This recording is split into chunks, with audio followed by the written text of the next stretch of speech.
वंदे मातरम के धुनों के बीच प्रधानमंत्री का वहां पर स्वागत।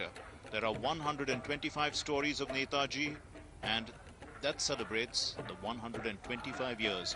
एक भव्य कार्यक्रम वहां पर होने वाला है और मनोज्ञा हमारी सहयोगी वहां से जुड़ी हुई है हमारे साथ। मनोज्ञा, जो तमाम कार्यक्रम है, आज बच्चे भी हिस्सा ले रहे हैं, आज नेताजी की यादों को, उनकी बातों को हर कोई पूरे देश में सुनेगा इस भव्य कार्यक्रम के जरिए। मनोज्ञा,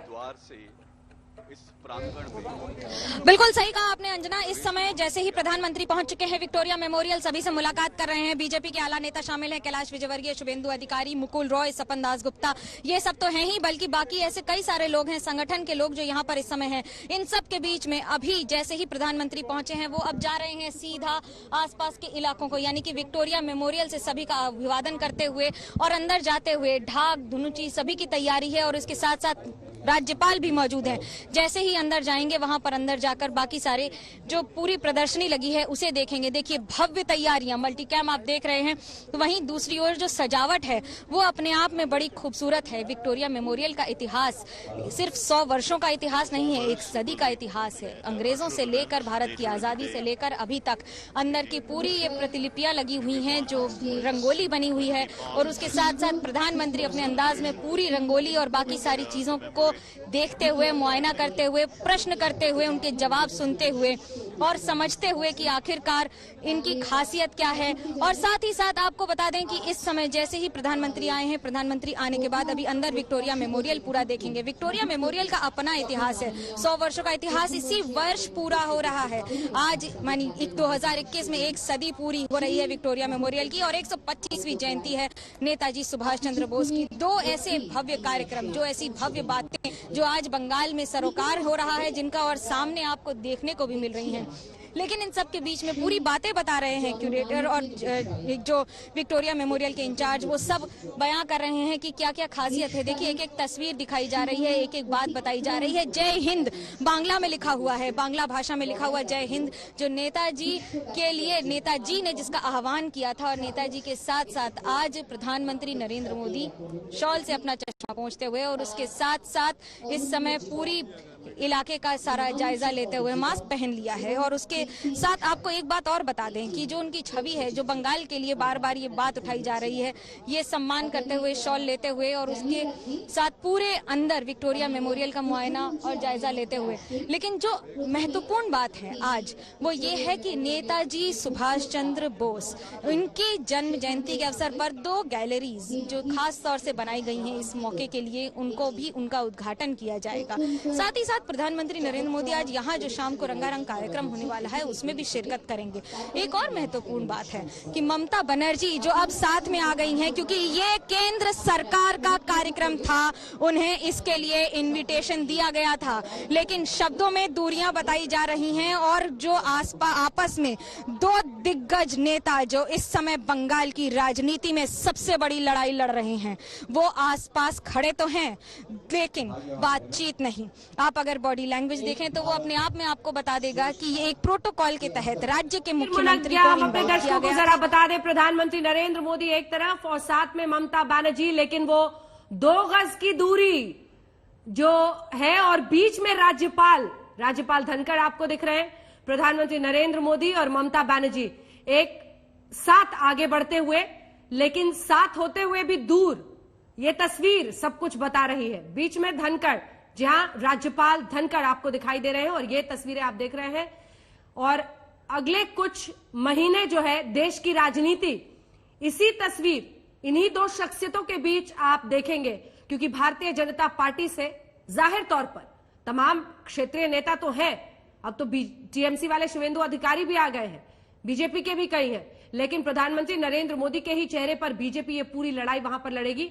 और अब आप देख रहे हैं प्रधानमंत्री एक तरफ देख रहे हैं, ममता बनर्जी दूसरी तरफ, साथ साथ तो है लेकिन कितने दूर ये आप देख रहे हैं। राज्यपाल धनखड़ भी बढ़ते हुए, ममता बनर्जी भी बढ़ते हुए, और इस वक्त आप बातचीत करते हुए ममता बनर्जी और राज्यपाल को देख रहे हैं। प्रधानमंत्री की तरफ से इस कार्यक्रम में आज शामिल होने के लिए तमाम जो लोग हैं प्रधानमंत्री के इस कार्यक्रम में शामिल होने के लिए वहां पर पहुंचे हैं। और ममता बनर्जी चूंकि राज्य के मुख्यमंत्री हैं, लेकिन उस सियासी जंग की सोचिए जो इन दोनों के बीच में छिड़ी हुई है, उस जुबानी लड़ाई के बारे में सोचिए जो इन दोनों में छिड़ी है। अगर पिछले दिनों के शब्द जो एक दूसरे के खिलाफ बोले गए हैं, हालांकि प्रधानमंत्री ने जब बिहार की जीत हुई थी उसके बाद भी बोला था, लेकिन उन्होंने नाम नहीं लिया था। इक्का दुक्का बार जब लेते हैं तो दीदी के कहकर वो अपनी बात कहते हैं।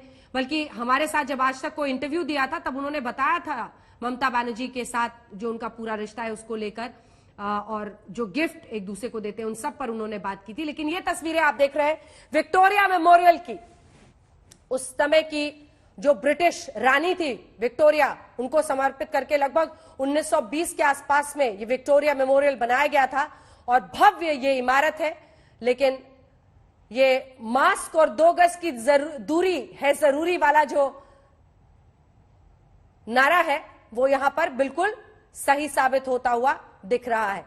प्रधानमंत्री नरेंद्र मोदी सफेद लिबास में, सफेद शॉल के साथ, और यहां पर आप देख रहे हैं ममता बनर्जी को भी आज सफेद साड़ी और सफेद शॉल में यहां पर 125वीं जयंती नेताजी सुभाष चंद्र बोस की, जिसको मनाने के लिए पीएम वहां पर पहुंचे हुए हैं। लोगों से परिचय कराते हुए लोग वहां पर, और मुख्यमंत्री भी साथ साथ मौजूद। ये प्रधानमंत्री अब सभी का अभिवादन स्वीकार करते हुए, उनसे बातचीत करते हुए, ऐसी जानकारी दी गई थी कि प्रधानमंत्री आज कई लोगों से वहां पर मिलेंगे। Indeed, this exhibition is being put in place so that the youth can be inspired to. आज भी नेताजी की टोपी उसी अंदाज में लगाकर आपको पश्चिम बंगाल में कई लोग दिख जाएंगे, और वैसी एक तस्वीर आप देख भी रहे हैं। और पीएम को लोगों से मिलाते हुए, पूरी जानकारी देते हुए ये कारवां आगे बढ़ रहा है। और ममता दीदी भी साथ साथ, जी हाँ, ममता बनर्जी पश्चिम बंगाल की मुख्यमंत्री एक तरफ, प्रधानमंत्री नरेंद्र मोदी दूसरी तरफ। अगर सियासी रूप से आप देखिए तो इससे हाई वोल्टेज तस्वीर हो नहीं सकती, क्योंकि प्रधानमंत्री नरेंद्र मोदी, केंद्र सरकार का यह आयोजन है, लेकिन बाकायदा न्योता मुख्यमंत्री ममता बनर्जी को गया था और वो वहां पर पहुंची है। प्रधानमंत्री और ममता बनर्जी एक साथ बढ़ती हुई, लेकिन वो दूरी साफ दिख रही है। और इसी के साथ ये तस्वीरें देखिए, म्यूजियम का ये हिस्सा भी, जिसमें आगे पीछे दोनों चलते हुए दिखाई दे रहे हैं। प्रधानमंत्री हर हिस्से में, विक्टोरिया मेमोरियल में, आज म्यूजियम के इस हिस्से में पूरी जानकारी जो है, और मुझे लगता है नेताजी से जुड़ा हुआ जो हिस्सा है वहां पर पीएम जाते हुए। और ये एक लम्हा मुझे लगा जब दोनों की बातचीत हो रही थी।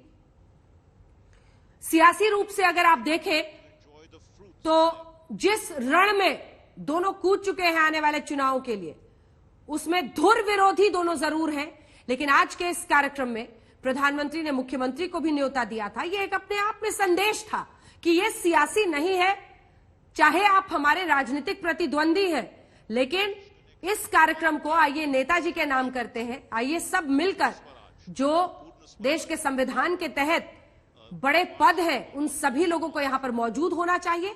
और वही तस्वीर ये है, एक तरफ प्रधानमंत्री नरेंद्र मोदी, तो दूसरी तरफ उनके पीछे पीछे आप देख रहे हैं राज्यपाल धनखड़ और ममता बनर्जी पश्चिम बंगाल की मुख्यमंत्री। सियासी संग्राम एक तरफ और नेताजी को सम्मान एक तरफ। आज इन पूरे कार्यक्रम में आप दोनों को एक साथ आगे बढ़ते हुए देख रहे हैं। आपको इस विक्टोरिया मेमोरियल के म्यूजियम के अंदर नहीं मिले, उनके बारे में एक एक जानकारी। ओम प्रकाश मिश्रा हमारे साथ जुड़े हुए हैं, जल्दी से आपसे कमेंट इस पर लेते हैं। मिश्रा जी, प्रधानमंत्री और केंद्र सरकार की तरफ से ममता बनर्जी को भी आज न्योता दिया गया, ये क्या एक संकेत नहीं है साफ कि ये सियासी नहीं है? नेताजी के सम्मान में हम भारतीय हैं, फिर क्यों ममता बनर्जी बीजेपी पर इस तरह से आरोप लगा रही हैं कि पॉलिटिक्स की जा रही है? पॉलिटिक्स तो की जा रही है, कैसे? उसमें कोई संदेह नहीं है। और आप पूछ रहे हैं, ये स्वाभाविक ही है, मैं कहूंगा स्वाभाविक है। कोलकाता में है विक्टोरिया मेमोरियल, माननीय मुख्यमंत्री को इनवाइट किया है, वो यहाँ मौजूद है, प्रधानमंत्री आए हुए हैं, अच्छी बात है। और राजनीति कहाँ तक की जा रही है इसके बारे में जब आप ज्यादा चर्चा करेंगी तो मैं बता सकता हूँ। आपने कहा संक्षिप्त में बताने के लिए, नहीं, तो बोलिए, अच्छा मौका है। बोलिए, पॉलिटिक्स कहाँ दिख रहा है आपको? पॉलिटिक्स काफी दिख रहा है। कहाँ? ये अभी 2 पन्ने का पढ़ के और व्हाट्सएप यूनिवर्सिटी का ज्ञान लेके आज जो नेताजी प्रेम दिखाने की कोशिशें की जा रही हैं, बीजेपी के ओर से, तो उसके बारे में तो यहाँ पर सब कोई हंसी मजाक ही कर रहे हैं। दूसरी बात यह है, जो पश्चिम बंगाल सरकार ने यहाँ पर अनुरोध किया था, जो सारे देश में हम यहाँ देश नायक दिवस मनाएं और यहाँ या तो देश प्रेम दिवस मनाएं, किंतु उसको हटाकर, उसको निकालकर पराक्रम, जिसका कोई मतलब ही नहीं निकलता है, नेताजी के जीवन दर्शन के संदर्भ में उसका कोई मतलब ही नहीं निकलता है। जो लोग नेताजी को जानते हैं, नेताजी के बारे में पढ़ाई है, नेताजी से प्रभावित हैं और नेताजी का जीवन दर्शन को समझने की कोशिश कर रहे हैं, उनके लिए देश नायक, ये जो शब्द है, इसको रविंद्रनाथ टैगोर ने यूज किया था। तो रविंद्रनाथ टैगोर जी ने यूज किया था। हमारे बंगाल में हम लोग देश नायक या देश प्रेम दिवस हिसाब से मनाना चाहते हैं। ठीक है, जवाब देंगे। जबरदस्ती पराक्रम दिवस मनाने की क्या ये? जफर इस्लाम साहब जवाब दीजिए। वो कह रहे हैं कि इधर उधर से पढ़ के अचानक नेताजी की पूरी जानकारी आप लोग देकर यहाँ पर प्रेमी बन रहे हैं नेताजी के। वो कहना पराक्रम क्या वर्ड हुआ? जन देश नायक वो कह रहे हैं, सही शब्द है नेताजी के लिए। ये तो ममता बनर्जी को एहसास हो गया होगा कि उनको जो कुछ करना चाहिए था जब वो सत्ता पे रही, और जब यह डिफेंस मिनिस्टर और रेलवे मिनिस्टर बनती रही यूपीए सरकार में, तब इन्होंने कुछ नहीं किया नेताजी के बारे में। आज इनको चिंता हो गई, भाजपा जब ऐसे सभी महानुभाव को जो सम्मान देने का इन्होंने नहीं कोशिश की, उसको सम्मान दे रही है, तो इनको पेट में दर्द हो रहा है। मैं तो सिर्फ इतना पूछना चाहता हूं, आपको क्या तकलीफ है अगर हम सम्मान दे रहे हैं? वो देश के आइकन थे, देश की सरकार उनको सम्मान दे रही है, देश का प्रधानमंत्री उनके लिए जा रहा है, तो इससे बड़ी क्या अच्छी बात हो सकती है? आप इसको वेलकम करना चाहिए कि यहाँ पे कि भाई इसको और कोई एक नाम दे दो, हमको ये पसंद नहीं। आपकी पसंद से होगा कि देश के लिए, देश की सरकार और देश की जनता के पसंद से होगा? सिर्फ आप ही के पसंद, आप पॉलिटिक्स करना चाहते हैं इस मामले में भी, ये जानते हुए कि भाई आज देखिए परेशानी की क्या बात है, आपको हकीकत जानना चाहिए। इसमें ये पॉलिटिक्स करना चाहते हैं, इनको लगता है कि ये सब पॉलिटिक्स करने से वहां की जनता का जो विश्वास खो चुके हैं वो किसी तरह से प्राप्त कर पाएंगे। हकीकत तो यह है कि इनको अब अपनी हार बिल्कुल साफ दिख रही है, इसलिए इस तरह की शब्दावली का और इस तरह की बेतुकी बातें कर रहे हैं। चर्चा करेंगे आपके साथ। देखिए, बहस के लिए तो पूरा दिन है, आज तस्वीरों का दिन है, लेकिन भव्य नजारा आप देख रहे थे, तिरंगे के रंग और बीच में सुभाष जी की तस्वीर। नेताजी सुभाष चंद्र बोस, वो स्वतंत्रता सेनानी जिनकी 125वीं जयंती पर इस बार भव्य आयोजन पराक्रम दिवस के तौर पर किया जा रहा है। ममता बनर्जी ने भी देश नायक कहकर एक पद यात्रा की और आज उनकी यादों को सम्मान देने के लिए वो सुबह से ही सड़कों पर निकली हुई थी। ये तस्वीरें अपने आप में आज एक पूरी कहानी, एक समग्र कहानी। विक्टोरिया मेमोरियल की बाहर से भी तस्वीरें आपने देखी, भव्य ये पूरा आयोजन आज यहाँ पर हो रहा है, कुछ ही देर में बढ़ेगा। क्या आशुतोष जी भी हमारे साथ लगातार बने हुए, गीता भट्ट भी हमारे साथ जुड़ गई है। क्या आशुतोष जी, जल्दी से कमेंट, फिर गीता भट्ट जी मैं आपसे भी लूंगी। क्या आशुतोष जी, आज मुख्यमंत्री को भी यहाँ पर बुलाकर ये संदेश देने की कोशिश नहीं है कि इसको पॉलिटिक्स से छोटा नहीं करना होगा, दिन बड़ा है, सबको साथ रहना है? नहीं, सवाल बुलाने का नहीं है, सवाल ये कि प्रोटोकॉल के तहत मुख्यमंत्री को वहां पर उनकी आवभगत के लिए होना चाहिए था और वो वहां पे मौजूद है। और हमारे ख्याल से हमारे भारतीय लोकतंत्र की खूबसूरती इसी में कि तमाम प्रतिद्वंदिता होने के बावजूद भी कम से कम आपसी रिश्तों में खटास नहीं आनी चाहिए। और आपने बिल्कुल सही कहा था, पिछले दिनों जब नरेंद्र मोदी जी ने इंटरव्यू दिया था तो उसमें उन्होंने साफ तौर पर कहा था किस तरीके से हमारी प्रतिद्वंदिता के बावजूद भी ममता बनर्जी हमको हर साल जो है वो गिफ्ट भेजती हैं और दीदी दीदी कह के उनका संबोधन होता है। एक चीज महत्वपूर्ण है, महत्वपूर्ण बात यह है कि देखिए कि ये सुभाष चंद्र बोस, भले ही इसके पीछे राजनीति हो, भले ही इसके पीछे बीजेपी की कोई राजनीति, टीएमसी की राजनीति हो, लेकिन इस बहाने कम से कम हम सुभाष चंद्र बोस का जो गाथा है वो देश के सामने जा रहा है, उनका महिमा का वर्णन पूरे देश के सामने हो रहा है। और उनके बारे में जो बहुत सारे लोग अगर जिनको नहीं पता था, आज उनको पूरी जानकारी उनके बारे में होगी, तो ये एक अच्छी चीज है। भले ही राजनीति इसके पीछे, मैं उस राजनीति को किनारे कर देता हूं आज की तारीख में, लेकिन ये बहुत अच्छी बात है कि हमारी नई पीढ़ियों को कम से कम सुभाष चंद्र बोस के बारे में बहुत सारी ऐसी जानकारियां मिल रही हैं कि वो अगर कलकत्ता जाएं तो निश्चित तौर पर इस लाइब्रेरी के दर्शन करें जहां पे उनका घर था, जहां से वो भागे थे, वहां जाएं, उनके बारे में पढ़ें, उनके बारे में जाने कि उनका दर्शन क्या था, उनके विचार क्या थे और क्यों उन्होंने कहा था कि तुम मुझे खून दो मैं तुम्हें आजादी दूंगा। ये बहुत बड़े जज्बे की बात है कि कोई आदमी अपना घर छोड़ता है और उसके बाद वो जर्मनी जाता है, जर्मनी से फिर जापान जाता है, जापान जाने के बाद भारत के जो युद्धबंदी थे उनको इकट्ठा करता है, इकट्ठा करने के बाद उनको फौज में तब्दील करता है, अलग अलग टुकड़ियां बनाता है और फिर कूच करता है भारत की आजादी के लिए। वो लड़ाई वो फौज जीतती नहीं जीतती वो अलग बात है, लेकिन इतना बड़ा बलिदान और इतनी बड़ी तैयारी, इतनी बड़ी हिम्मत का काम भारतीय इतिहास में बहुत कम लोगों ने किया है। बिल्कुल, और उसी का जिक्र हम बार बार कर रहे थे। नेताजी भवन से जो उनका घर था वहां से निकले, वो बर्लिन गए। आप सोचिए, हिंदुस्तान में अंग्रेजों के खिलाफ लड़ाई लड़ने के लिए जब उन्होंने देख ली तस्वीर, किस तरह की प्लानिंग की, बर्लिन जर्मनी और फिर वहां से जापान और उसके बाद से युद्धबंदियों के साथ मिलकर एक पूरी लड़ाई, एक संघर्ष छेड़ना अपने आप में बताता है कि कितने शार्प इंटेलिजेंस के साथ उन्होंने ये सब कुछ रचा और एक स्वतंत्रता सेनानी के तौर पर हमेशा हमेशा हिंदुस्तान के पन्नों पर रहेंगे। लेकिन गीता भट्ट जी, ये इल्जाम बीजेपी कांग्रेस पर लगाती रही कि न्याय नहीं हुआ नेताजी की विरासत के साथ। ये बीजेपी कांग्रेस पर इल्जाम लगाती रही कि उनके शख्सियत, उनके जो योगदान है उसके साथ न्याय नहीं हुआ। और अब कह रही है कि ममता बनर्जी भी तो उसी कांग्रेस का हिस्सा थी एक वक्त पर। ये प्रधानमंत्री की तस्वीरें, एक सेकंड में आपको टोक रही हूं, जरा तस्वीरें आ रही हैं। अब भव्य नजारा आपने विक्टोरिया मेमोरियल का सामने से देखा, शाम के इस पहर में धीरे धीरे ढलते सूरज के बीच ये भव्य तस्वीर विक्टोरिया मेमोरियल की जो आपने पहले देखी। यहाँ पर शाम के पहर में हर कोई चाहता है कि वो अपना वक्त बिताए, क्योंकि एक भव्य कोलकाता के लिए एक लैंडमार्क जो बिल्डिंग है उनमें से एक है। भव्य ये इमारत है और उसी इतिहास का हिस्सा है जिसकी हम चर्चा लगातार कर रहे हैं। मेरे सवाल का जवाब, प्रधानमंत्री अब आगे कार्यक्रम के लिए बढ़ रहे हैं, फिर जैसे ही मनोगे हमारे साथ जुड़ती है हमें बताइएगा, वहां चलेंगे जल्दी से। गीता भट्ट, आपका रिस्पॉन्स इस पर। गीता जी। अंजना जी, देखिए, ये तो सच है कि ये कुछ हमारे देश का दुर्भाग्य रहा कि जो देश के राष्ट्र गौरव थे, जो महानायक रहे हमारे स्वतंत्रता आंदोलन के, उनको वो स्थान नहीं मिल पाया स्वतंत्रता के बाद। हमारा जब स्वतंत्रता आंदोलन का इतिहास लिखा गया, उस समय कुछ लोगों के एक ये बड़ा दुर्भाग्य रहा कि जो एक प्रेफरेंस जो दिया गया कुछ महानायकों और कुछ को नहीं दिया गया, ये दुर्भाग्यपूर्ण रहा। और यही कारण है कि बार बार यह विषय उठता रहा है। अगर आप देखेंगे तो सुभाष चंद्र बोस, जैसा कि अभी इससे पहले आशुतोष जी ने भी कहा और आपने भी कहा, मतलब जो पराक्रम दिवस, बिल्कुल पराक्रमी थे वो, इतने करेजियस थे वो, उनकी हिम्मत की हमें दाद देनी पड़ेगी। और आज की जो भारतीय पीढ़ी है उनको प्रेरणा लेने की आवश्यकता है सुभाष चंद्र बोस के जीवन से। और उनका जो अपने देश, अपनी मातृभूमि के लिए उनका जो निस्वार्थ प्रेम था, जो व्यक्तिगत महत्वाकांक्षाओं से बोलते रहिएगा। जिस टोपी का मैं जिक्र कर रही थी, जरा वो दिखाना चाहती हूँ मैं। आज भी देखिए, वो टोपी जो सुभाष चंद्र बोस की थी वो शान है।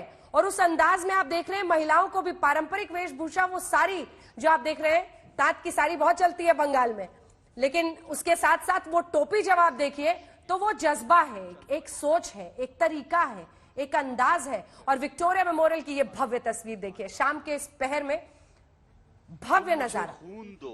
और कुछ ही देर में कार्यक्रम की वहां से शुरुआत होने वाली है। 1944 में नेताजी सुभाष चंद्र बोस के इस एक नारे ने अंग्रेजी हुकूमत की गुलामी की बेड़ियों में जकड़े हिंदुस्तान की रगों में। आइए अब आपको लिए चलते हैं। मनोज्ञा हमारे साथ थी और चित्रा भी अब हमारी सहयोगी हमारे साथ जुड़ गई है। चित्रा, प्रधानमंत्री वहां पर अपनी सीट ले चुके हैं। कुछ ही देर में वो पूरा कार्यक्रम शुरू होने वाला है जिसका हर किसी को इंतजार है आज के इस खूबसूरत शाम में, जब 125वीं जयंती नेताजी की मनाई जा रही। उद्दीपन शक्तिते विश्वास करते नेताजी ब्रिटिश साम्राज्यवादी विरुद्ध संगीत के তিনি করেছিলেন। बिल्कुल सही कहा अंजना आपने। और इन तस्वीरों के जरिए दरअसल न सिर्फ हिंदुस्तान बल्कि पूरी दुनिया में एक बड़ा मैसेज दिए जाने की कोशिश प्रधानमंत्री नरेंद्र मोदी की, जिस तरह से अंदर की तस्वीरें हमारे तमाम दर्शक देख रहे हैं।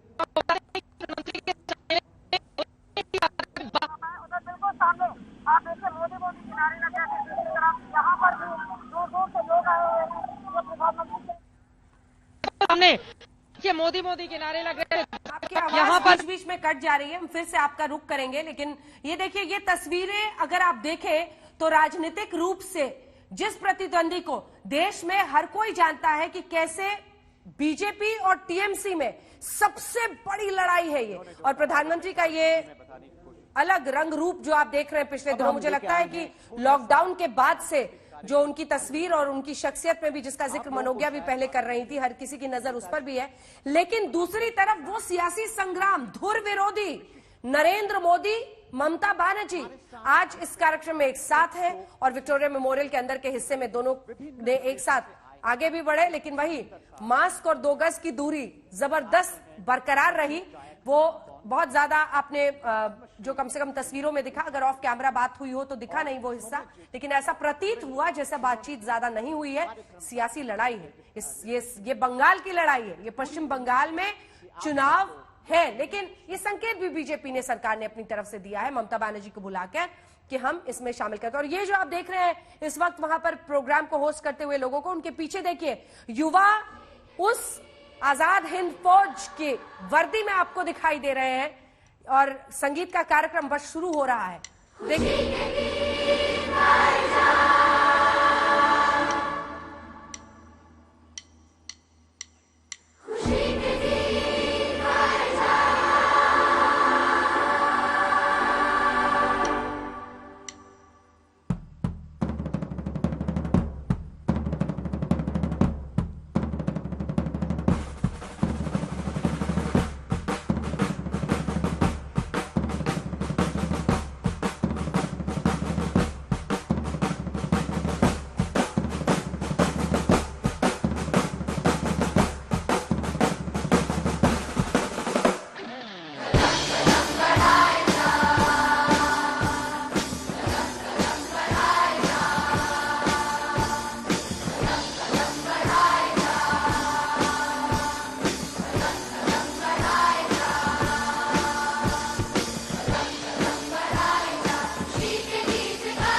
नेताजी सुभाष चंद्र बोस के कपड़ों में, उनके अंदाज में आपको मंच पर दिखा और वो जो उनका गीत था वो गाता हुआ दिखा। अब ये आप देख रहे हैं पैपॉन, ये दरअसल असम से है, लेकिन आज वो भी यहां पर गीत गा रहे हैं।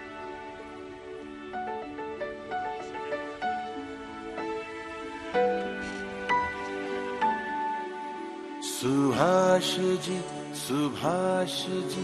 वो जाने हिंद आ गए, है नाज जिस पे हिंद को, वो शान हिंद आ गए। सुभाष जी वो जाने हिंद आ गए, है नाज जिस पे हिंद को, वो शान हिंद आ गए। सुभाष जी सुभाष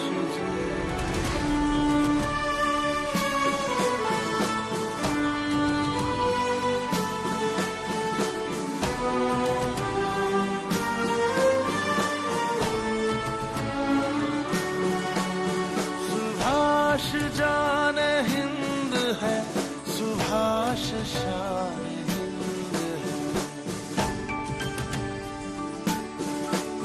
सुभाष जान हिंद है, सुभाष शान हिंद है। सुभाष आन हिंद है, सुभाष मान हिंद है। सुभाष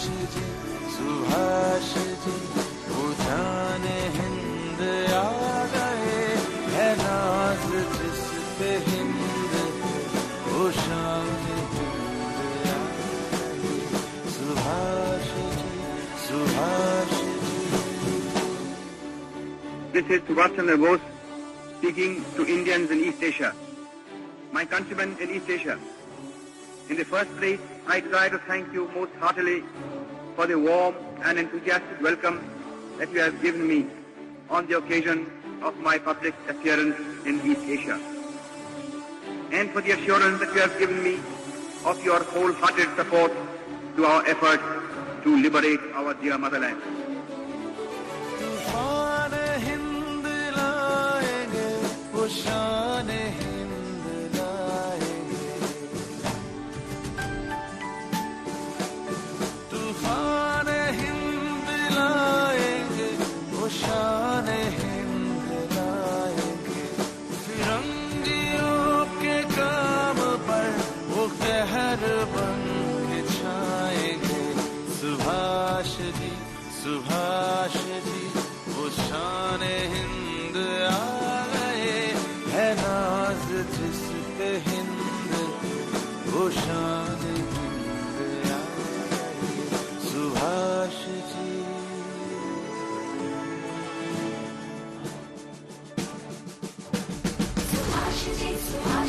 वो जाने हिंद आ गए, है नाज जिस पे हिंद को। सुभाष जी।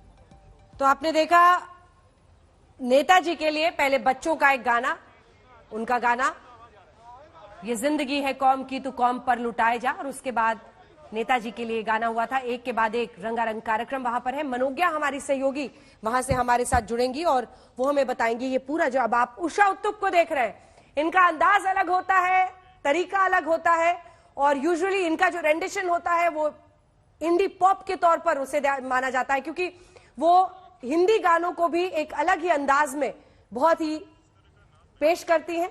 और उषा उत्तुप वर्षों से, दशकों से कहिए, संगीत को नए आयाम तक ले जाती हुई। सुनिए उषा उत्तुप।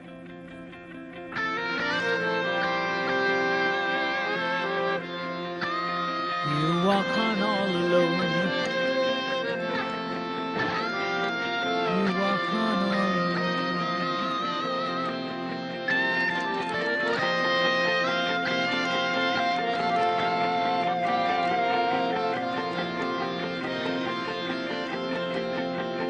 যদি তোর ডাক শুনে কেউ না আসে তবে একলা চলো রে যদি তোর ডাক শুনে কেউ না আসে তবে একলা চলো রে তবে একলা চলো একলা চলো একলা চলো একলা চলো রে তবে একলা চলো একলা চলো একলা চলো একলা চলো রে যদি তোর ডাক শুনে কেউ না আসে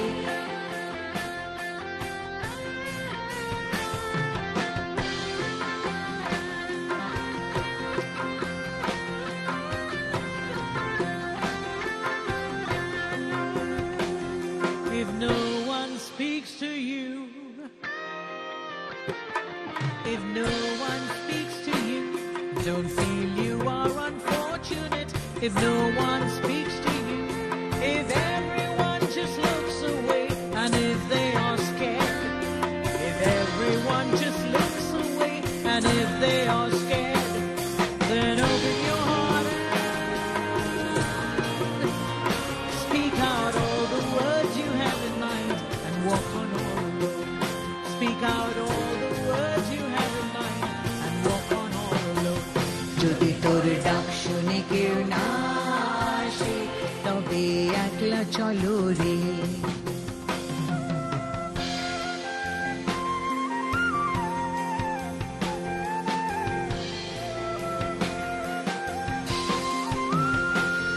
যদি সবাই ফিরে যায় যদি সবাই ফিরে যায় ওরে ওরে ও অভাগা সবাই ফিরে যায় যদি গহন পথে যাবার কালে কেউ ফিরে না চায় যদি গহন পথে যাবার কালে কেউ ফিরে না চায় তবে পথের কাঁটা ও তুই রক্ত মাখা চরণ তলে একলা দলরে ও তুই রক্ত মাখা চরণ তলে একলা দলরে If there is no one responding to your call, you walk on all alone.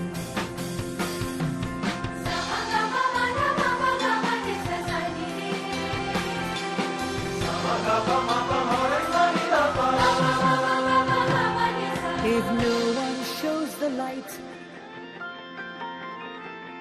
if no one shows the light don't feel you are unfortunate if no one shows the light if they all shut their doors on you on a dark and stormy night if they all shut their doors on you on a dark and stormy night let thunder and lightning set your soul on fire and in the blazing light you burn alone set your soul on fire and in the blazing light you walk alone যদি তোর ডাক শুনে কেউ না আসে তবে একলা চলো রে যদি তোর ডাক শুনে কেউ না আসে তবে একলা চলো রে তবে একলা চলো একলা চলো একলা চলো একলা চলো রে তবে একলা চলো একলা চলো একলা চলো একলা চলো রে যদি তোর ডাক শুনে কেউ না আসে তবে একলা চলো রে তবে একলা চলো রে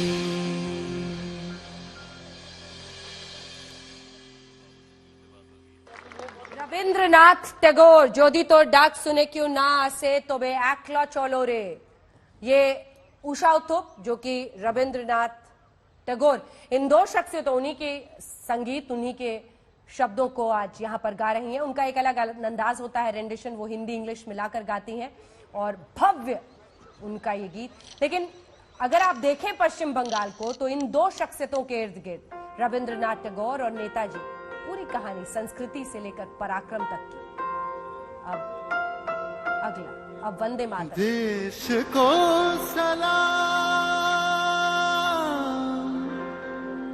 सलाम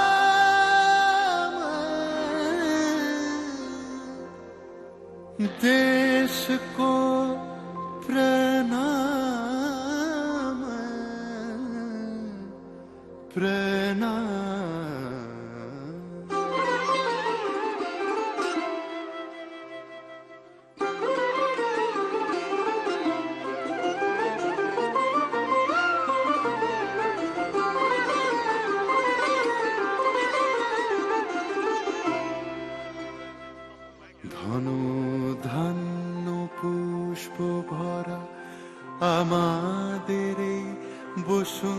ধরা তাহার মাঝে আছে দেশ এক সকল দেশের সেরা ও সে স্বপ্ন দিয়ে তৈরি সে দেশ স্মৃতি দিয়ে ঘেরা এমন দেশটি কোথাও খুঁজে পাবে না কো তুমি সকল দেশের রানী সেজে আমার জন্মভূমি সেজে আমার জন্মভূমি সেজে আমার জন্মভূমি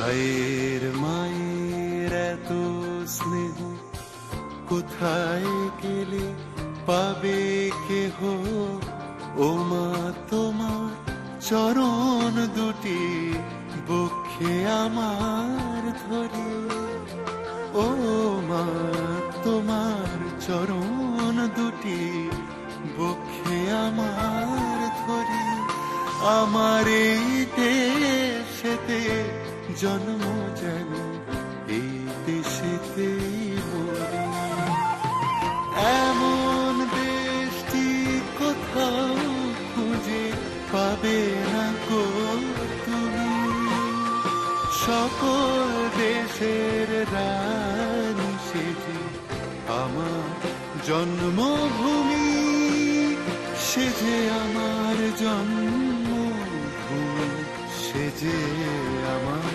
জন্মভূমি জাগা হুয়া है हिंदुस्तान जागे हैं चांद सितारे रोशन हुआ है दिल मेरा सुभाष जी हमारे सुभाष जी हमारे চন্দ্র সূর্য গ্রহ তারা কোথায় উজ্জ্বল এমন ধারা কোথায় এমন খেলে তড়ি এমন কালো মেঘে কোথায় এমন খেলে তড়ি এমন কালো মেঘে ও তার পাখির ডাকে ঘুমিয়ে পড়ে পাখির ডাকে জেগে সবাই মিলে একসাথে এমন দেশটি কোথাও খুঁজে পাবে না গো তুমি দেশ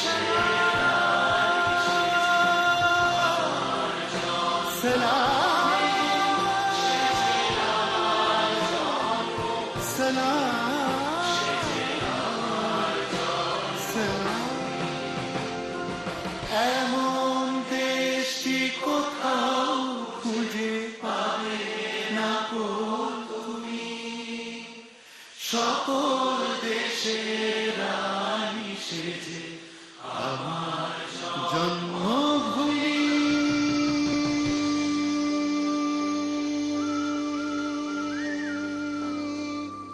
সেজে আমার জন্মভূমি সেজে আমার জন্মভূমি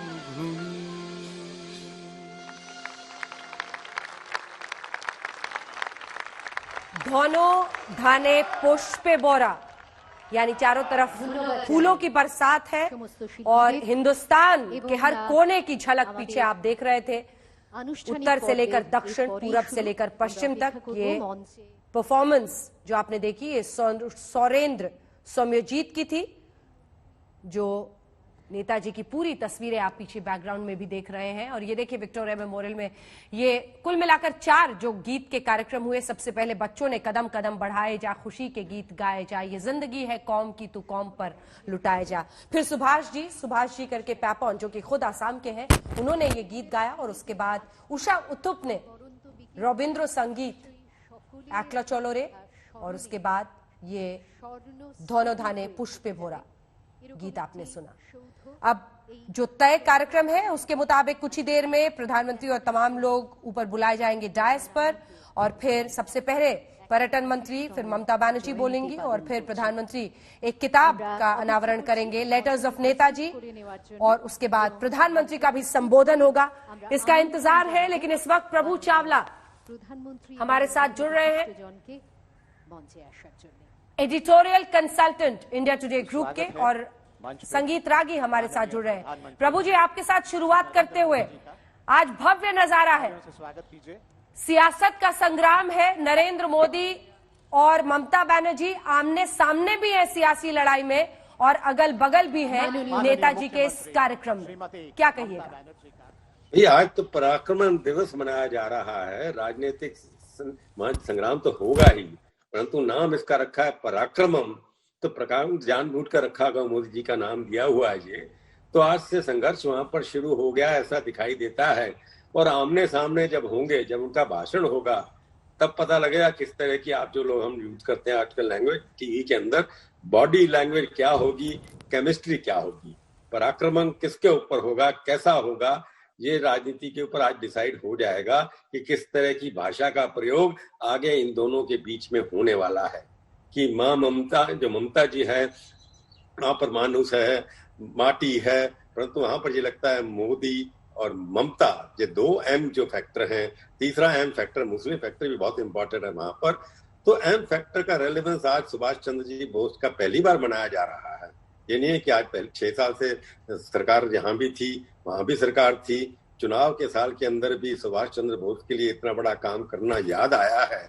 अच्छी बात है, जब से मोदी जी आए हैं उन्होंने भारत वर्ष के जो भूले बिसरे गीत थे, जो हमारे कवि थे, बाकी सब लोग थे, उनको सोचना शुरू किया है। क्योंकि हमारे लिबरल लोग जो हैं वो नेहरू के बाद समझते थे कि कोई पैदा ही नहीं हुआ हिंदुस्तान के अंदर, नेहरू परिवार के अलावा कोई भी किसी ने देश के लिए कोई काम नहीं किया। तो ये अच्छी बात है, सुभाष चंद्र बोस को याद किया जा रहा है वहां पर, जहां पर कम्युनिस्टों ने कभी उनके बारे में बातचीत भी नहीं कही, हमेशा इंक्वायरी की बात करते रहे, इनकी इंक्वायरी होनी चाहिए, ये होनी चाहिए। परंतु सुभाष चंद्र बोस का कंट्रीब्यूशन हमारे स्वतंत्रता संग्राम में कितना बड़ा है, इसके बारे में कभी किसी लिबरल ने कुछ लिखा भी नहीं, किसी इतिहासकार ने कुछ लिखा भी नहीं। तो आज सुभाष चंद्र बोस के नाम से वोट मांगे जा रहे हैं, बटोरे जा रहे हैं, और हर पार्टियां मिलकर बता रही है। ये एक अच्छी बात है, मोदी जी का ये कंट्रीब्यूशन है कि भारत के जो भूले हुए वीर हैं, जिन्होंने संघर्ष किया है, जिनको बुला दिया गया था राजनीति के कारण, आज उनको भी याद किया जा रहा है। ये बहुत बड़ा उनका कंट्रीब्यूशन है। लेकिन इसी याद के साथ अभी केंद्रीय पर्यटन मंत्री वहां पर बोल रहे हैं, हम देख रहे हैं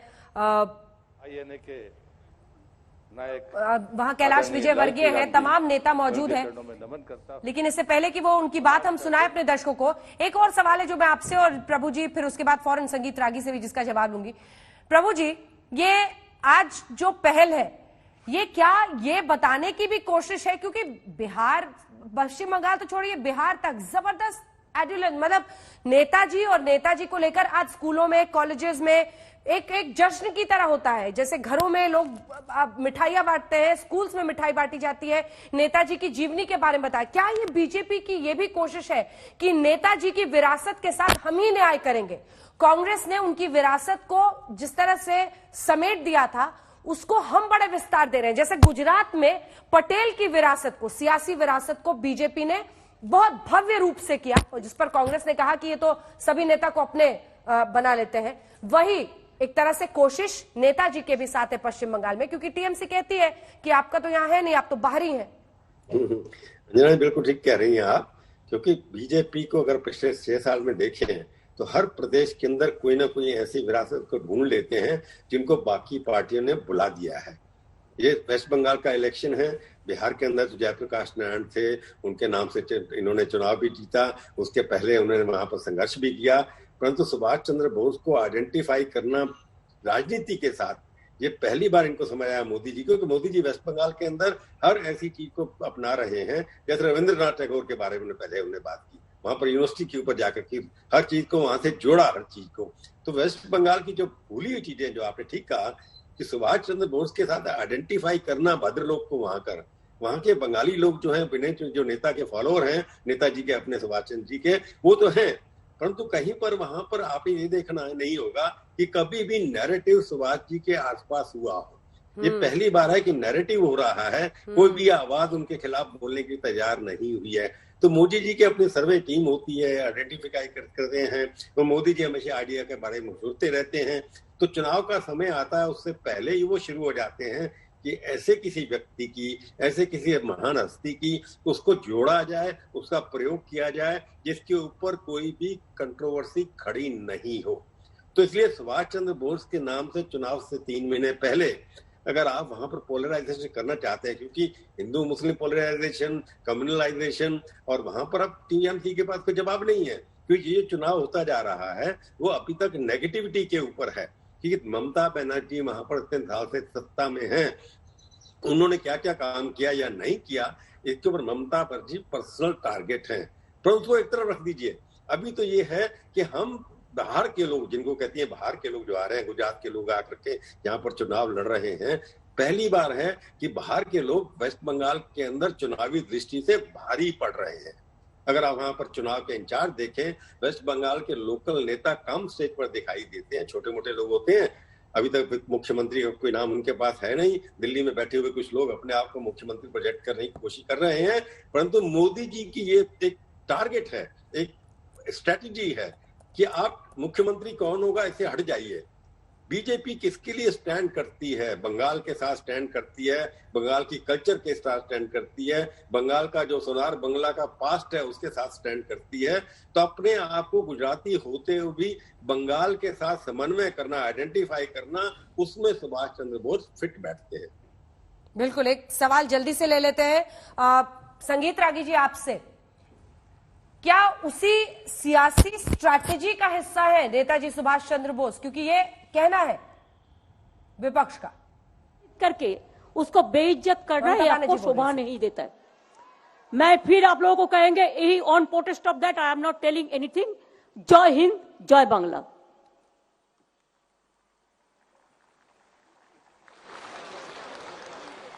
আপনাদের সকলের কাছে আমরা সহযোগিতা প্রার্থনা করি। এইবারে আমরা একে একে কিছু উদ্বোধনে যাব। 1926 থেকে 1938 এই সময়কালে নেতাজির লেখা মহামূল্যবান চিঠির সংকলন करा हुए कुछ देर पहले मंच पर बोलकर गई हैं और एक प्रोटेस्ट शब्द उसमें समझ में आया, जिसमें उन्होंने बहुत ही संक्षिप्त रूप में कुछ बात कही है। पूरी क्लैरिटी जैसे ही आती है कि ममता बनर्जी ने आखिर आज वहां पर मंच पर क्या कहा है। आपको बता दें राज्यपाल भी बोल सकते हैं, ऐसी जानकारी आई है। नेताजी पर एक किताब भी, जिसका विमोचन प्रधानमंत्री अभी से कुछ ही देर में करेंगे, लेटर्स ऑफ नेताजी, और 1926 टू 1936 उसी किताब का अनावरण इस वक्त प्रधानमंत्री करते हुए इस किताब का अनावरण करें।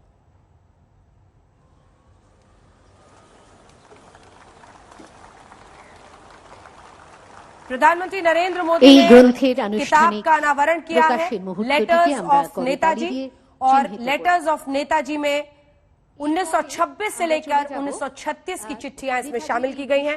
ममता बनर्जी दिखाई दे रही हैं। ममता बनर्जी ने कुछ ही देर पहले ये कहा कि वो नहीं बोलेंगी। मनोज्ञा हमारे साथ जुड़ गई हैं। मनोज्ञा, क्या कहा ममता बनर्जी ने? किस वजह से उन्होंने इस मंच से बोलने से इनकार कर दिया? मनोज्ञा, জনগণের সামনে তুলে ধরার জন্য बिल्कुल नाराजगी ममता बनर्जी की, क्योंकि जैसे ही वो मंच पर आई वैसे ही स्लोगन शुरू हो गए। एक और जय श्री राम, दूसरी ओर भारत माता की जय। और ये कहते ही उन्होंने पहला शब्द ये कहा कि अगर आपने किसी को बुलाया है, किसी का स्वागत करने की जगह इस तरह से उसका तिरस्कार या अपमान नहीं किया जा सकता है। इसी के विरोध में सीधा उन्होंने उच्च शब्द कहे और फाइनली बोलकर वापस आकर मंच पर अपनी कुर्सी पर आकर बैठ गईं। नाराजगी ममता बनर्जी का एक पहलू है, लेकिन इस तरह से नाराजगी केंद्र सरकार के कार्यक्रम में उनको बुलाकर बार बार जो आसपास के लोगों के द्वारा नारे लगाए जा रहे थे उस पर आपत्ति प्रकट करते हुए वो सीधे आकर अपनी कुर्सी पर बैठ गईं। और जो अब तक सौजन्य की राजनीति थी वो मानिए अब सौजन्य की तो नहीं रही है। एक और जहां राजनीति आज सारे दिन चली थी, ये माना जा रहा था कि ममता बनर्जी आज मंच से कुछ तो बोलेंगी, लेकिन जैसे ही वो मंच पर आई वैसे ही आसपास बैठे लोगों ने पहले स्लोगन्स दिए, जिसके बाद वो बिफर गईं और वापस आकर कुर्सी पर बैठ गईं। ये पहला मौका नहीं है जब ममता बनर्जी ने कहीं पर पब्लिक में इस तरह से अपना गुस्सा दिखाया हो। गुस्सा उनका एक वैल्यू है, लेकिन आज एक बार फिर केंद्र सरकार कार्यक्रम में बतौर मुख्यमंत्री नामंत्रित किया गया था। ये प्रोटोकॉल होता है। अगर केंद्र सरकार का कोई भी कार्यक्रम होगा जिसमें प्रधानमंत्री, राज्यपाल और उनके साथ उस राज्य के मुख्यमंत्री को भी बुलाया जाएगा, सौजन्यता के तहत, प्रोटोकॉल के तहत मुख्यमंत्री ममता बनर्जी ने इसमें शिरकत भी की है। बैठी तो हैं स्टेज पर, अभी मंच पर आसीन हैं, लेकिन अब ये मंच किसी भी तरह से केंद्र सरकार का हो या फिर राजनीति में अपनी बात रखने का, दो पहलू का मंच बन चुका है। और इस मंच से अब अपनी बातें रखने के लिए अब पहले प्रधानमंत्री ने जो बातें अभी तक, जो किताब अभी का अनावरण किया है, उसके साथ साथ ये भी सवाल उठाए जा रहे हैं कि अगर किसी को बुलाया गया है तो पीछे से लोगों को इस तरह से नारेबाजी करने की अनुमति दी कैसे गई। देखिए, अगर आप किसी को बुलाते हैं उसमें कौन किस तरह से नारा देगा, इसे बहुत मुश्किल होता है, खासतौर से तब जब 500 से अधिक की संख्या हो लोगों की, कौन किस मंच से या किस पहलू से या किस वॉक ऑफ लाइफ से आ रहा है। लेकिन इन सब के बीच में आज इस मंच पर जहां एक और मुख्यमंत्री ममता बनर्जी मुश्किल से 2 मिनट भी नहीं बोली, लेकिन एक बात कहकर चली गई कि राजनीति की लड़ाई और राजनीति की टक्कर अभी बरकरार रहेगी। तो ममता बनर्जी ने बोलने से इनकार किया। किसी का अपमान करना ठीक नहीं, क्योंकि उनके मंच पर पहुंचते ही वहां पर नारेबाजी हुई, जिसको लेकर उन्होंने नाराजगी जाहिर की। जय हिंद, जय बांग्ला बोलकर वहां से ममता बनर्जी आ गई। उसके बाद का कार्यक्रम आपको बता दें, प्रधानमंत्री ने वहां पर लेटर्स ऑफ नेताजी करके एक किताब का अनावरण किया और उसके बाद INA यानी Indian national army, Azad Hind फौज जो नेताजी ने शुरू की थी, उनके पुराने जो वेटरन्स हैं उन सबका सम्मान, उन स्वतंत्रता सेनानियों का प्रधानमंत्री सम्मान कर रहे हैं। INA वेटरन जिन्हें सम्मानित किया जाएगा, लेफ्टिनेंट आशा सहाय चौधरी, सिपाही ललिती राम, सिपाही यादव और नायक पांडे, उनका नाम शामिल है और उन सब के छोटे वीडियो भी दिखाए जाएंगे। लेकिन इससे पहले बड़ी खबर हम आपको बता दें, मोदी के मंच पर नाराज हो गई ममता बनर्जी, क्योंकि वहां पर नारेबाजी हुई जिस पर उन्होंने गुस्से का इजहार किया। कहा किसी को बुलाने के बाद अपमान नहीं करना चाहिए और इस प्रोटेस्ट में मैं नहीं बोलूंगी कुछ, और उन्होंने भाषण देने से ही इनकार कर दिया। मंच पर क्या कहा ममता बनर्जी ने, आइए पहले आपको सुना देते हैं। तो लगता है कि गवर्नमेंट का प्रोग्राम का कोई डिग्निटी होना चाहिए। एक गवर्नमेंट का प्रोग्राम है, कोई पॉलिटिकल पार्टी का प्रोग्राम नहीं है, और पॉलिटिकल पार्टी का और पब्लिक का प्रोग्राम है।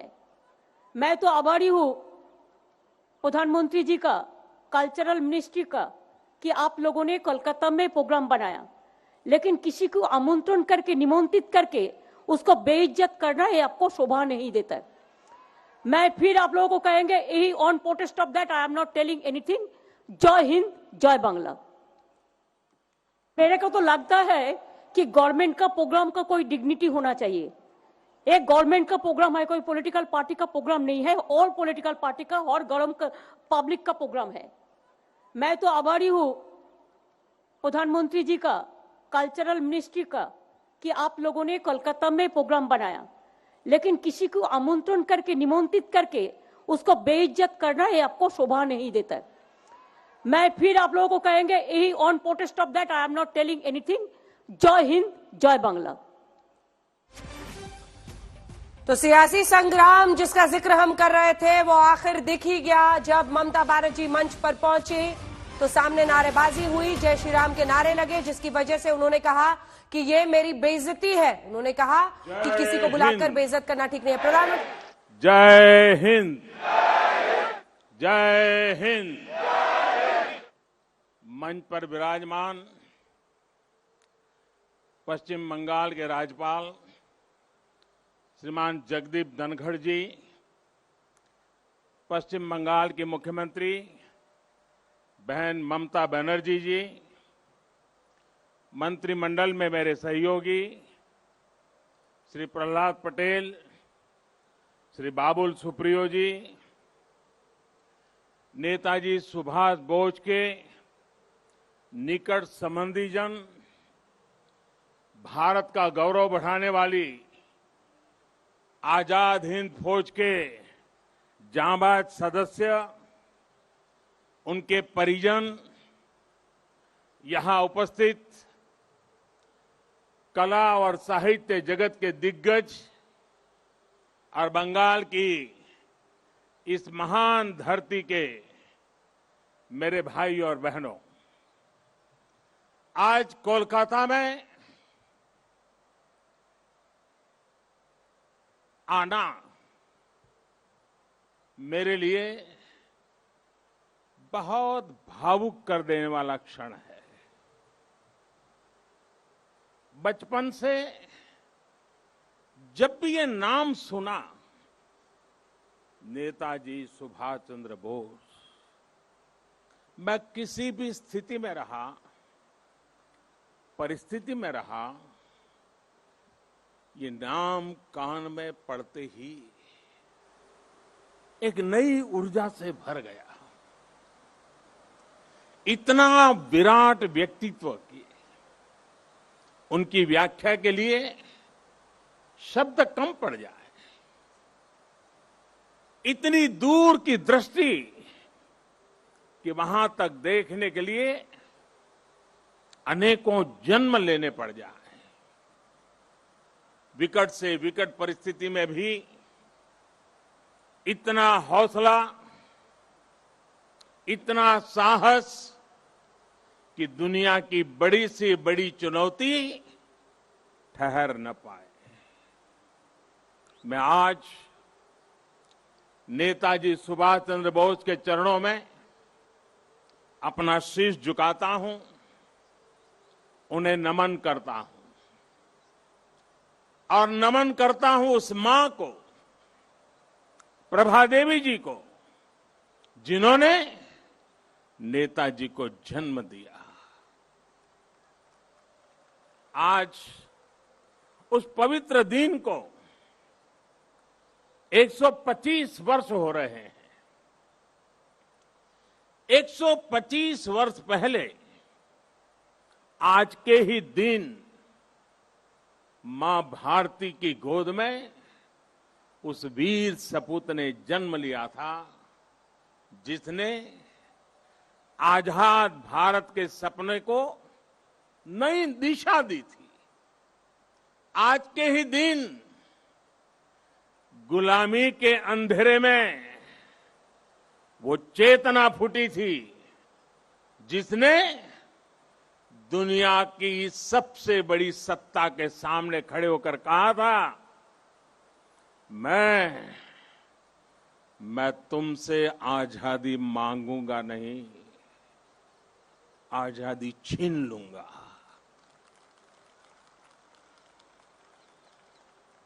आज के दिन सिर्फ नेताजी सुभाष का जन्म ही नहीं हुआ था,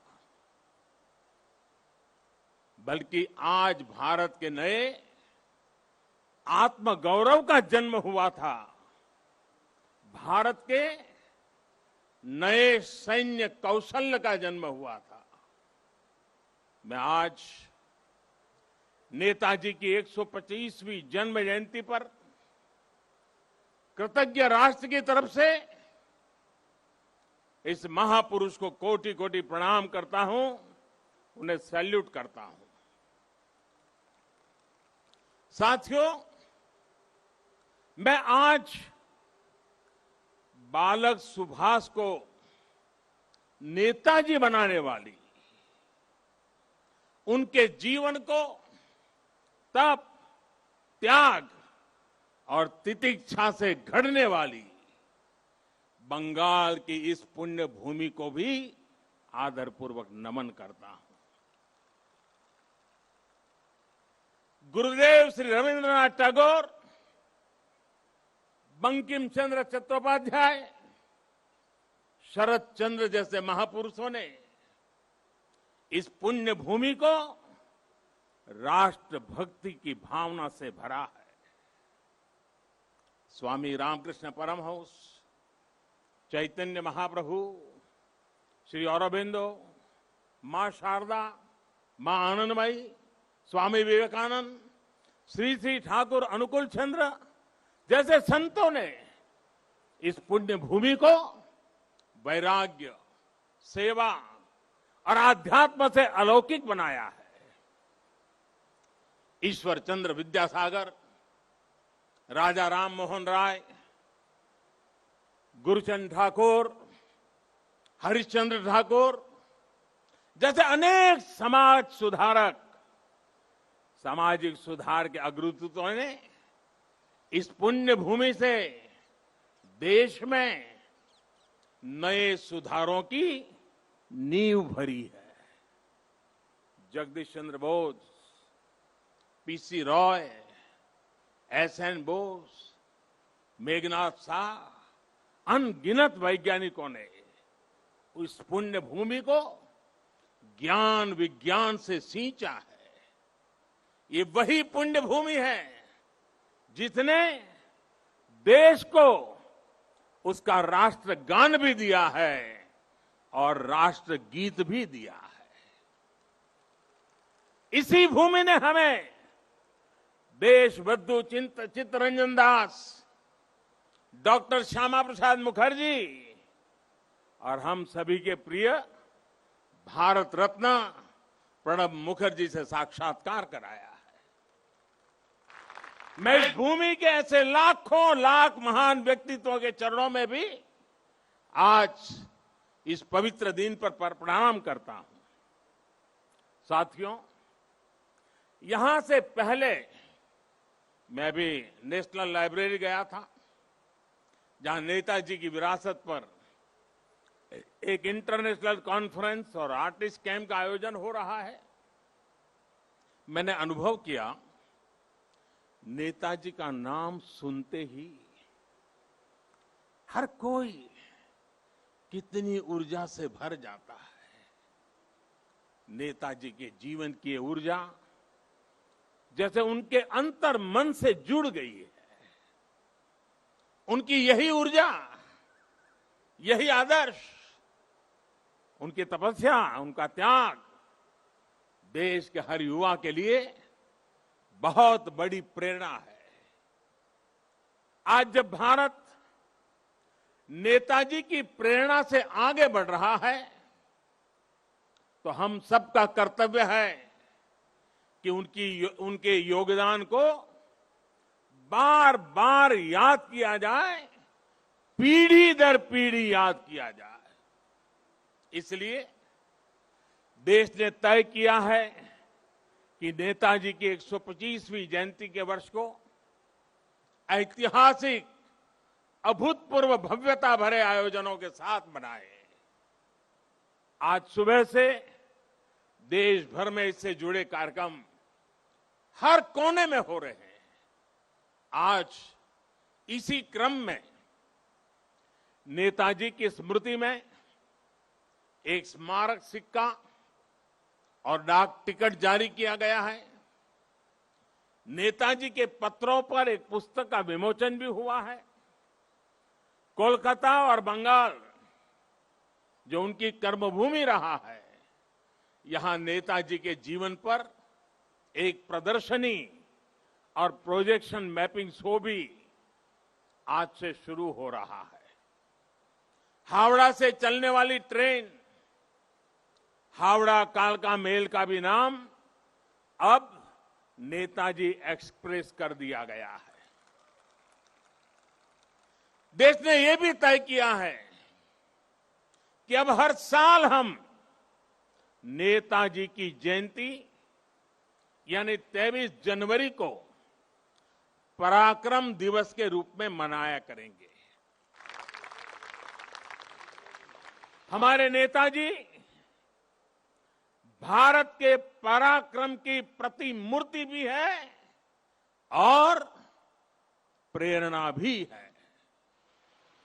आज जब इस वर्ष देश अपनी आजादी के 75 वर्ष में प्रवेश करने वाला है, जब देश आत्मनिर्भर भारत के संकल्प के साथ आगे बढ़ रहा है, तब नेताजी का जीवन, उनका हर कार्य, उनका हर फैसला हम सभी के लिए बहुत बड़ी प्रेरणा है। उनके जैसे फौलादी इरादों वाले व्यक्तित्व के लिए असंभव कुछ भी नहीं था। उन्होंने विदेश में जाकर देश से बाहर रहने वाले भारतीयों की चेतना को झकझोरा। उन्होंने आजादी के लिए आजाद हिंद फौज को मजबूत किया। उन्होंने पूरे देश से हर जाति, पंथ, हर क्षेत्र के लोगों को देश का सैनिक बनाया। उस दौर में जब दुनिया महिलाओं के सामान्य अधिकारों पर ही चर्चा कर रही थी, नेताजी ने रानी झांसी रेजिमेंट बनाकर महिलाओं को अपने साथ जोड़ा। उन्होंने फौज के सैनिकों को आधुनिक युद्ध के लिए ट्रेनिंग दी। उन्हें देश के लिए जीने का जज्बा दिया, देश के लिए मरने का मकसद दिया। नेताजी ने कहा था, भारत डाक छे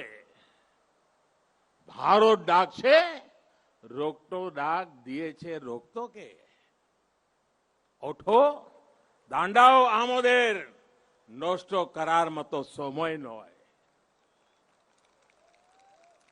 अर्थात भारत बुला रहा है, रक्त रक्त को आवाज दे रहा है, उठो, हमारे पास अब गंवाने के लिए समय नहीं है। साथियों, ऐसी हौसले से भरी हुंकार सिर्फ और सिर्फ नेताजी ही दे सकते थे। और आखिर उन्होंने दिखा भी दिया कि जिस सत्ता का सूरज कभी अस्त नहीं होता, भारत के वीर सपूत रणभूमि में उसे भी परास्त कर सकते हैं। उन्होंने संकल्प लिया था, भारत की जमीन पर आजाद भारत की आजाद सरकार की नींव रखेंगे। नेताजी ने अपना ये वादा भी पूरा करके दिखाया। उन्होंने अंडमान में अपने सैनिकों के साथ आकर तिरंगा फहराया। जिस जगह अंग्रेज देश के स्वतंत्रता सेनानियों को यातनाएं देते थे, काला पानी की सजा देते थे, उस जगह जाकर उन्होंने सेनानियों को अपनी श्रद्धांजलि दी थी। वो सरकार अखंड भारत की पहली आजाद सरकार थी। नेताजी अखंड भारत की आजाद हिंद सरकार के पहले मुखिया थे। और ये मेरा सौभाग्य है कि आजादी की उस पहली झलक को सुरक्षित रखने के लिए 2018 में हमने अंडमान के उस द्वीप का नाम नेताजी सुभाष चंद्र बोस द्वीप रखा।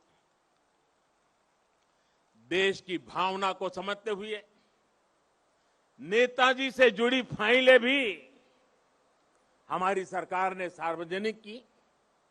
ये हमारी ही सरकार का सौभाग्य रहा जो 26 जनवरी की परेड के दौरान आईएनए वेटरन्स परेड में शामिल हुए थे। आज यहां इस कार्यक्रम में आजाद हिंद फौज में रहे देश के वीर बेटे और बेटी भी उपस्थित है। मैं आपको फिर से प्रणाम करता हूं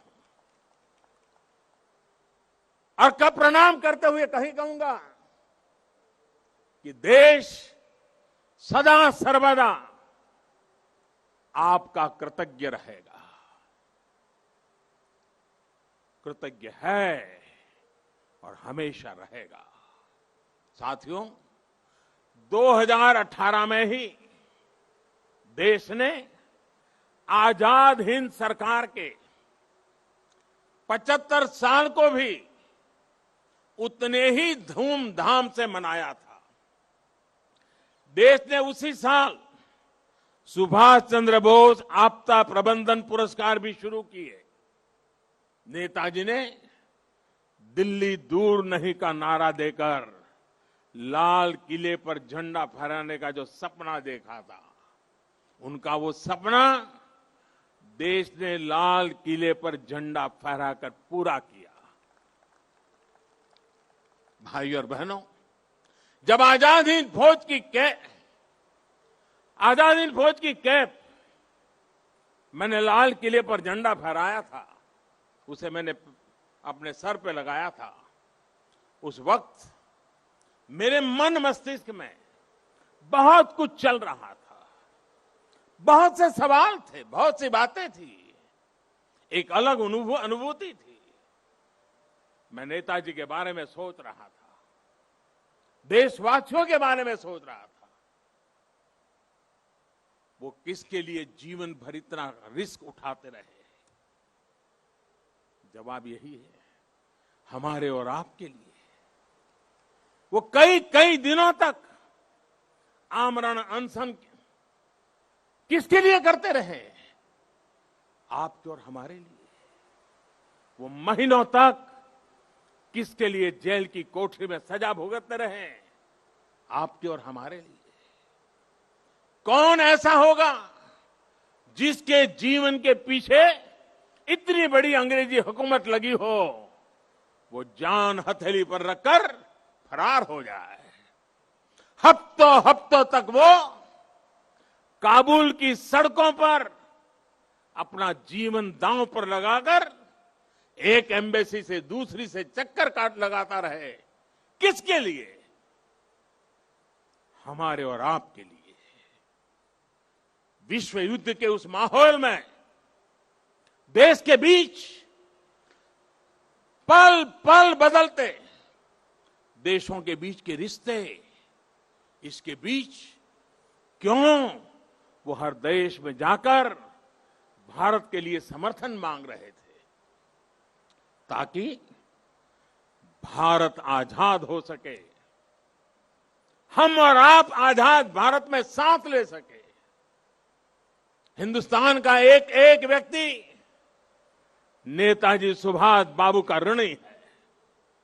130 करोड़ से ज्यादा भारतीयों के शरीर में बहती रक्त की एक एक बूंद नेताजी सुभाष की ऋणी है। ये ऋण हम कैसे चुकाएंगे? ये ऋण क्या हम कभी चुका भी पाएंगे? साथियों, जब नेताजी सुभाष यहां कोलकाता में अपने 38/2 एल्गिन रोड के घर में कैद थे, जब उन्होंने भारत से निकलने का इरादा कर लिया था, तो उन्होंने अपने भतीजे शिशिर को बुलाकर कहा था, अमार एकता काज कोरते पारबेगा, अमार एकता काज कोरते पारबे, क्या मेरा एक काम कर सकते हो?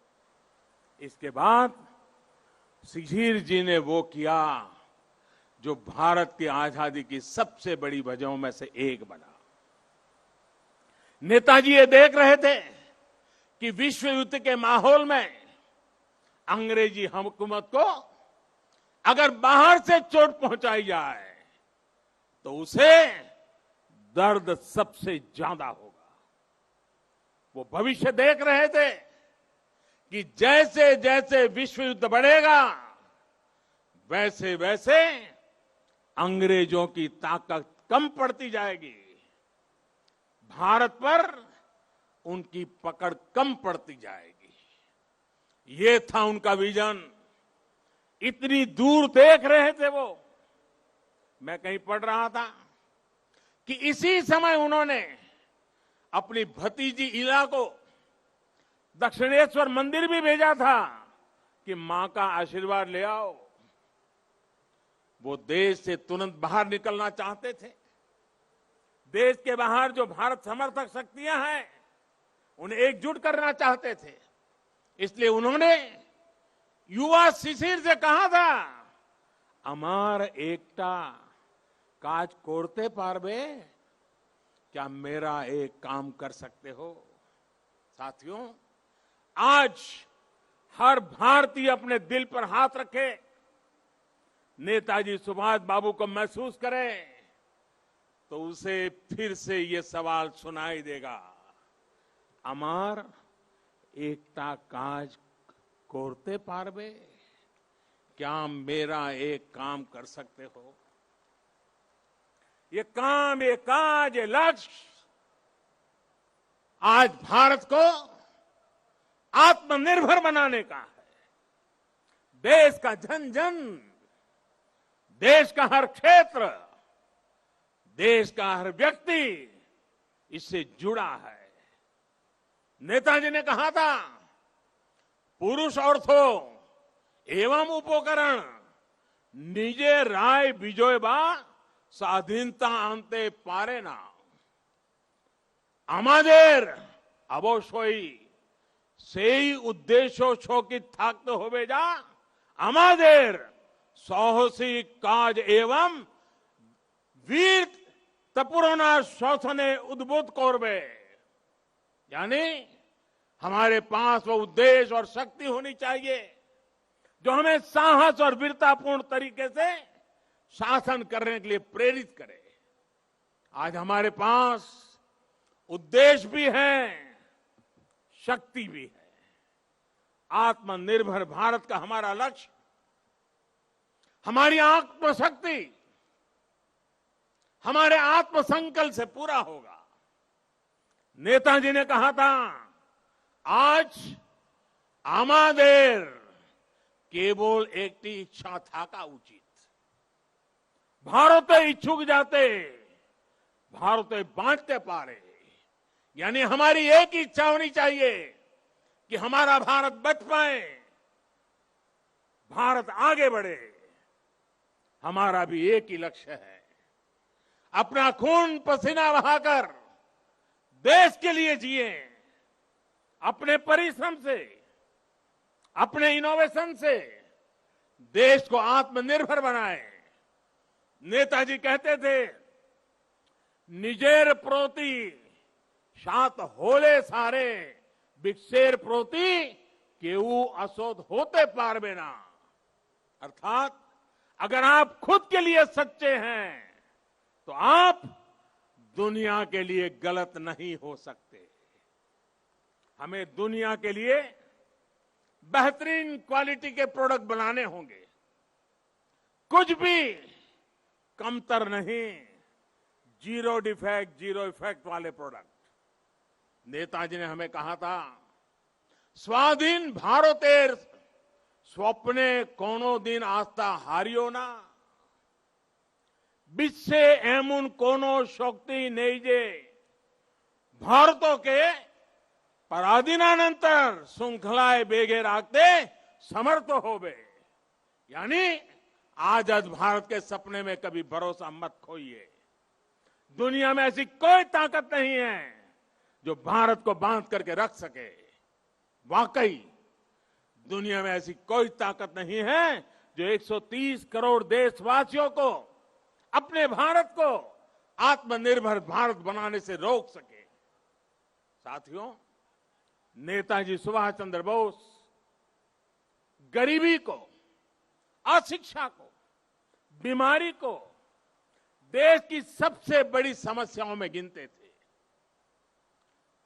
सुभाष बाबू कहते थे, আমাদের সবচেয়ে বড় জাতীয় সমস্যা হলো দারিদ্র অশিক্ষা রোগ বৈজ্ঞানিক উৎপাদন। যে সমস্যার সমাধান হবে केवल मात्र सामाजिक भावना चिंता द्वारा। अर्थात हमारी सबसे बड़ी समस्या गरीबी, अशिक्षा, बीमारी और वैज्ञानिक उत्पादन की कमी है। इन समस्याओं के समाधान के लिए समाज को मिलकर जुटना होगा, मिलकर प्रयास करना होगा।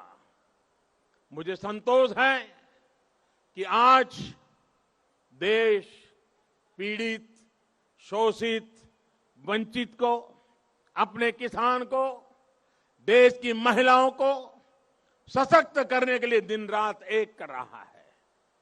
आज हर एक गरीब को मुफ्त इलाज की सुविधा के लिए स्वास्थ्य सुविधाएं मिल रही है।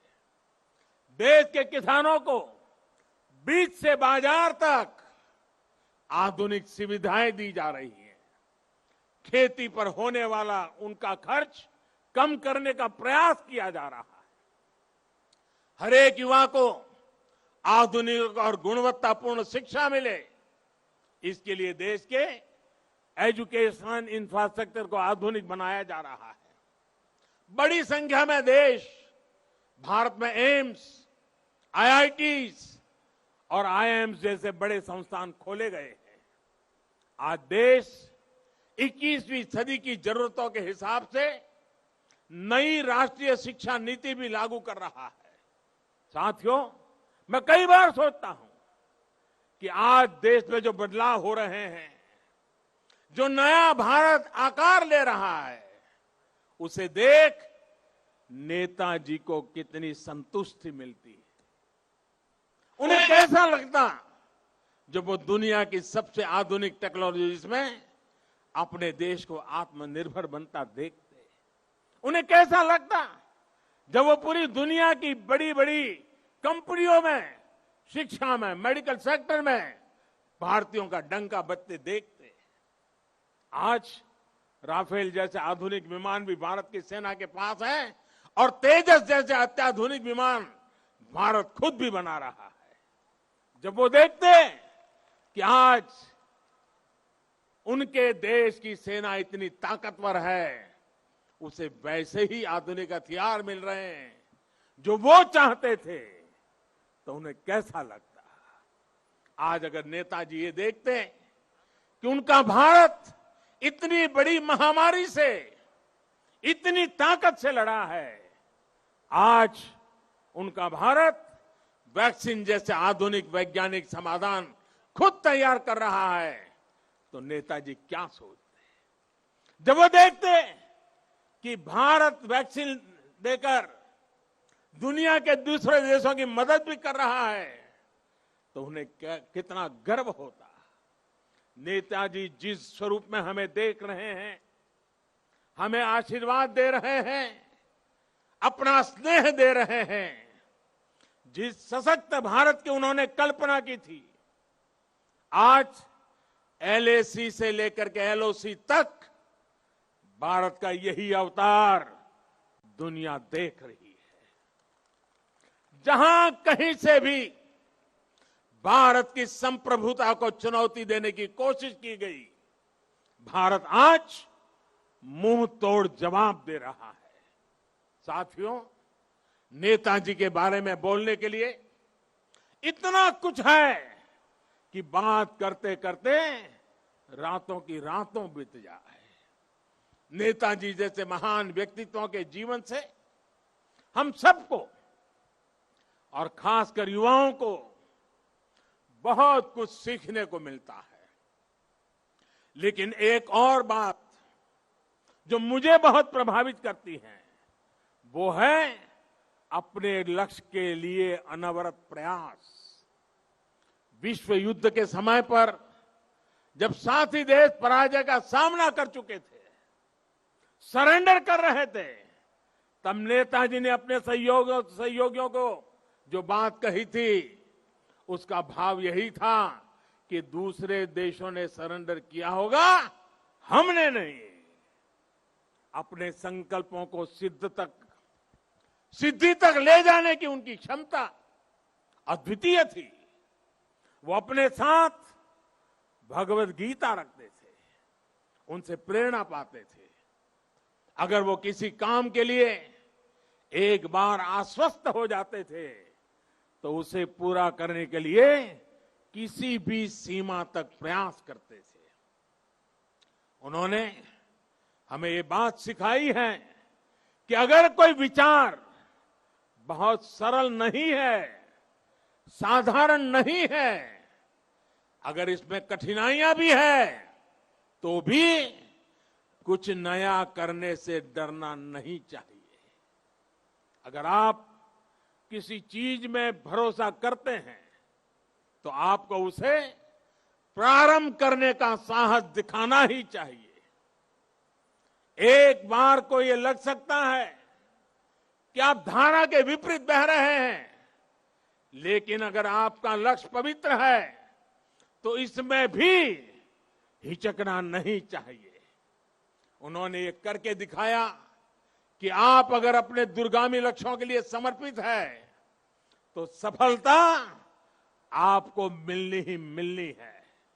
साथियों, नेताजी सुभाष आत्मनिर्भर भारत के सपने के साथ ही सोनार बांग्ला की भी सबसे बड़ी प्रेरणा है। जो भूमिका नेताजी ने देश की आजादी में निभाई थी, आज वही भूमिका पश्चिम बंगाल को आत्मनिर्भर भारत अभियान में निभानी है। आत्मनिर्भर भारत अभियान का नेतृत्व आत्मनिर्भर बंगाल और सोनार बांग्ला को भी करना है। बंगाल आगे आए, अपने गौरव को और बढ़ाए, देश के गौरव को और बढ़ाए। नेताजी की तरह ही हमें भी अपने संकल्पों की प्राप्ति तक अब रुकना नहीं है। आप सभी अपने प्रयासों में, संकल्पों में सफल हो। इन्हीं शुभकामनाओं के साथ आज के इस पवित्र दिवस पर, इस पवित्र धरती पर आकर के आप सबके आशीर्वाद लेकर के नेताजी के सपनों को पूरा करने का हम संकल्प करके आगे बढ़े। इसी एक भावना के साथ मैं आप सबका बहुत बहुत धन्यवाद करता हूं। जय हिंद, जय हिंद, जय हिंद। बहुत बहुत धन्यवाद। प्रधानमंत्री नरेंद्र मोदी ने नेताजी सुभाष चंद्र बोस पर अपने संबोधन में न सिर्फ उनकी जिंदगी की बड़ी बातों का जिक्र किया, उन्होंने किसानों के मुद्दे पर भी बातें की। कोविड वैक्सीन को लेकर भी सरकार और देश की पीठ थपथपाई। आज नया भारत आकार ले रहा है और नेताजी की जो सोच थी उसी अंदाज पर हिंदुस्तान का डंका पूरे विश्व में बोल रहा है। वैक्सीन से दूसरे देशों की मदद कर रहा है भारत, इस पर भी। और ये एक बार फिर आप देख रहे हैं विक्टोरिया मेमोरियल का ये भव्य नजारा जहां पर ये आयोजन किया गया। आपको ये भी बता दें, अब से कुछ ही देर में वहां पर आप देखेंगे जो INA यानी Indian national army Subhash Chandra Bose ने खड़ी की थी, आजाद हिंद फौज, उसका एंथम यहां पर गाते हुए आपको तमाम ये जो अभी तक आपने गायकों को देखा था, उषा उत्थुप, पापॉन सभी शामिल हुए थे, ये सभी मिलकर अब ये गाना गाएंगे। वो एंथम गाएंगे आजाद हिंद फौज का, जिसके बाद इस कार्यक्रम का समापन होगा। तो आप देख रहे हैं इस वक्त कुछ ही देर पहले लेकिन जो सियासी बवाल छिड़ गया है वो तो ममता बनर्जी के उस मंच पर ये बोल देने से छिड़ गया है कि वो अब नहीं बात करेंगे। वहां पर कुछ वीडियो पर अब प्रेजेंटेशन दिखाया जाएगा, ये देखिए।